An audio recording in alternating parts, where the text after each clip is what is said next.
In this video, let's learn how to crochet the slip stitch. To do a slip stitch, put your hook into the next hole.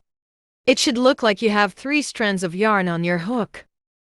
Now you're gonna yarn over by bringing your hook down below and behind the working yarn. And then pull that yarn through everything on the hook.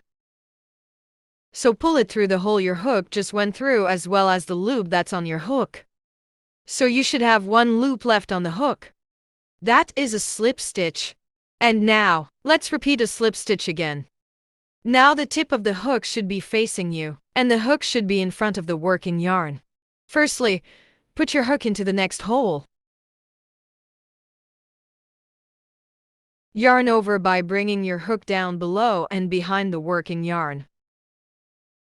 And then pull that yarn through everything on the hook. Great!